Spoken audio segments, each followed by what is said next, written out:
I call the Minister. Thank you very much, Mr Deputy Speaker. I thank all honourable members for their contributions to this debate. Access to metadata plays a central role in almost every counter-terrorism, counter-espionage, cybersecurity and organised crime investigation. It's used in almost all serious criminal investigations, including investigations into murder, serious sexual assaults, drug trafficking and kidnapping. The use of this kind of metadata, therefore, is not new. And I'd like to just reconfirm, for the benefit of honourable members and anyone watching this at home or at work, what we are talking about when we talk about metadata. We are talking about the traditional information about telephone calls that we used to get on our telephone bills, we're all familiar with, that shows the caller, the A party, the B party, the called number, the time of the call, the length of the call, and in a mobile network operator's situation, the location of the call, the base station, the base station to which it was connected. And that information has been available, it's been kept by telcos often for very long periods, well in excess of 2 years, and it has been accessed from time immemorial. In terms of the IP world, the internet world, we are talking about what we can call the customer IP address. When a device is connected to the internet, its internet service provider will allocate it an IP address, which is a unique number, and that IP address is connected obviously to the account holder. That IP address may become apparent in some other context where it is important for law enforcement to know which account holder that IP address was allocated to. Again, those records have been kept in some cases for a very long time. They've been accessed for a long time by law enforcement, but as I'll describe a little later in these remarks, there is now the risk that they will not be kept at all or will be kept for very brief periods, and there are consequences for that. So it is what we are talking about here is not storing what people are doing online, what they are saying, what websites they are visiting.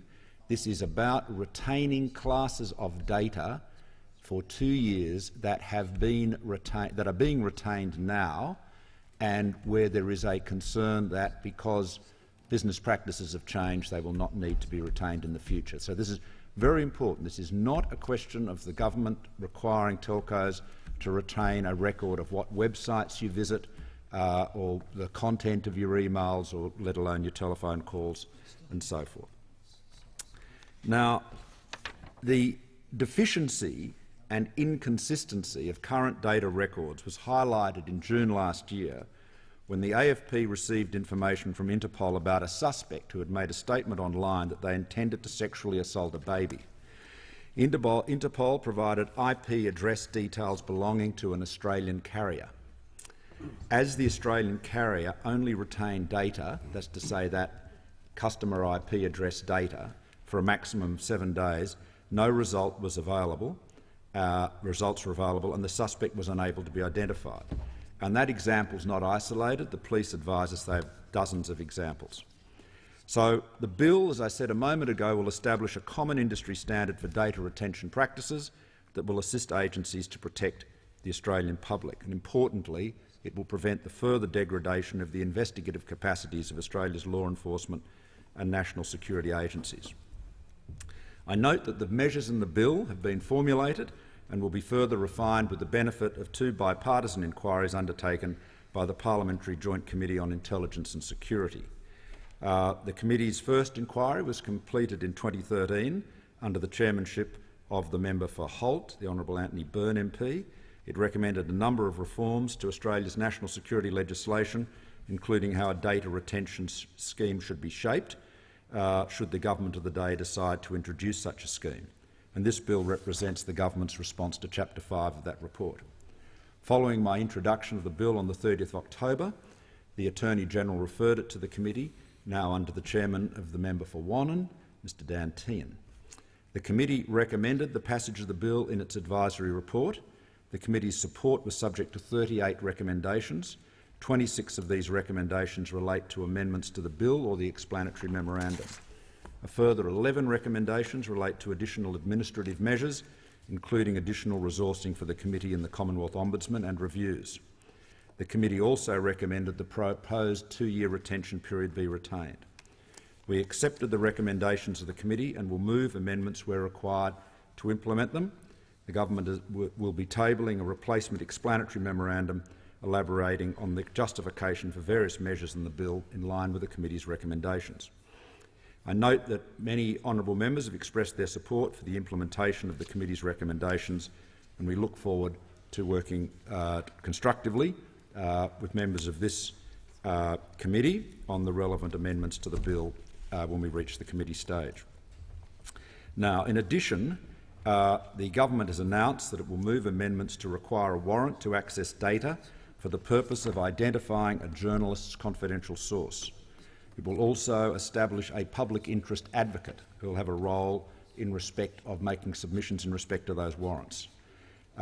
This is a very important protection, and I want to note, I see the honourable member for Isaacs, the Shadow Attorney-General, is now in the chamber. I want to note the cooperation that he and his colleague, the member for Blaxland, the Shadow Communications Minister, has given me in the course of this week in settling the terms of these amendments and reaching agreement on them. Now, just dealing with some of the debate, the member for Melbourne, who I know has an amendment, has suggested this bill is being rushed. My response to the honourable member is simply that the committee has conducted not one but 2 inquiries on this. Data retention has been the subject of a public inquiry by the Senate Legal and Constitutional Affairs References Committee since December 2013. This is not a new issue by any means. As far as the opposition's contribution is concerned, I want to thank those opposite for their expression of support for both the bill and the government's proposed amendments, which will be moved shortly. There have been many important issues raised in the debate, but in the time available, and given the central focus of discussion in recent days on this, I want to focus on the question of the treatment of journalists. This raises very important and legitimate questions around the power of law enforcement agencies to investigate journalists' sources. All of us understand that the work that journalists do is just as important in our democracy as the work that we do as legislators, or indeed the work that the public service do in undertaking and executing the policies of government. I think it was Jefferson who said that if he was given a choice of a government without newspapers or newspapers without government, he would choose the latter. Fortunately, we don't have to make that choice, but our democracy depends absolutely, fundamentally, on a free press and journalists being able to do their work. But journalists are subject to the law, like everybody else. Now, there was a concern that the bill, by introducing an ability, so it was argued, for law enforcement and security agencies to obtain journalists' metadata to investigate sources suspected of illegally disclosing information, for example, checking which telephone numbers had called a journalist's number or vice versa. This ability might have a chilling effect on sources cooperating with journalists who would be fearful of investigation or prosecution. Now, those concerns are misguided in our submission. The bill does not grant law enforcement or security agencies any new powers in the way they access metadata of journalists or anyone else. In fact, agencies have been able to access this type of data for more than 20 years. What it does do, as I said earlier, is simply ensure that types of data that are currently being retained will be retained for a consistent period. And in a number of cases, particularly with telephony data, metadata, it is, with some carriers, some of the larger carriers, it's being retained now for very long periods, for 7 years in one case.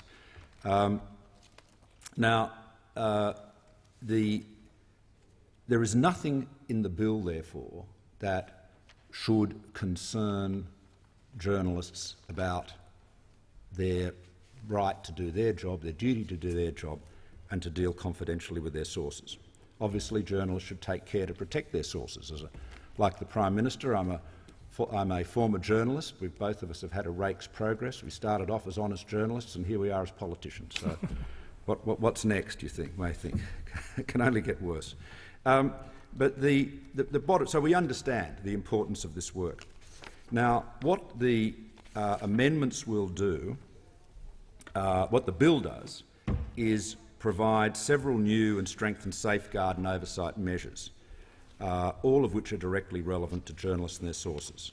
It reduces the numbers of agencies which automatically qualify for access to metadata from about 80 down to 20. It introduces for the first time comprehensive oversight by the Commonwealth Ombudsman for any Commonwealth, state or territory law enforcement agency accessing metadata. The bill sets up a new oversight mechanism where any request by an agency to access data to identify a journalist source must be provided to the Inspector General of Intelligence and Security in the case of ASIO and the Ombudsman in the case of the AFP. Further, the Attorney General will also notify a parliamentary committee of each authorisation to identify a journalist source. Now, in addition, and very significantly, we are proposing additional amendments to require agencies to obtain independent pre-approval in the form of a new journalist information warrant to access a professional journalist's metadata or that of their employer for the purpose of identifying a confidential source. These warrants will be issued by judges and members of the AAT, that's the Administrative Appeal Tribunal, in the case of law enforcement agencies, or by the Attorney General in the case of ASIO. The warrant would relate to a single journalist named on the face of the warrant. It would require the issuing authority to consider, among other things, the public interest in protecting the confidentiality of the particular source in question. And to assist in this last point, the amendments will also see the establishment of a public interest advocate, or persons who will be public interest advocates, who will be able to make submissions in response to the application for a warrant on the matters of public interest that the warrant issuing authority should consider. And these are the amendments that have been negotiated with the opposition, and again I thank them for their cooperation in that, and I also thank the media companies and the journalists, the organisations, for their contributions to this debate. This has been a very good legislative process where the combination of public discussion, engagement between government and opposition, and of course above all the work of the committee, and I do want to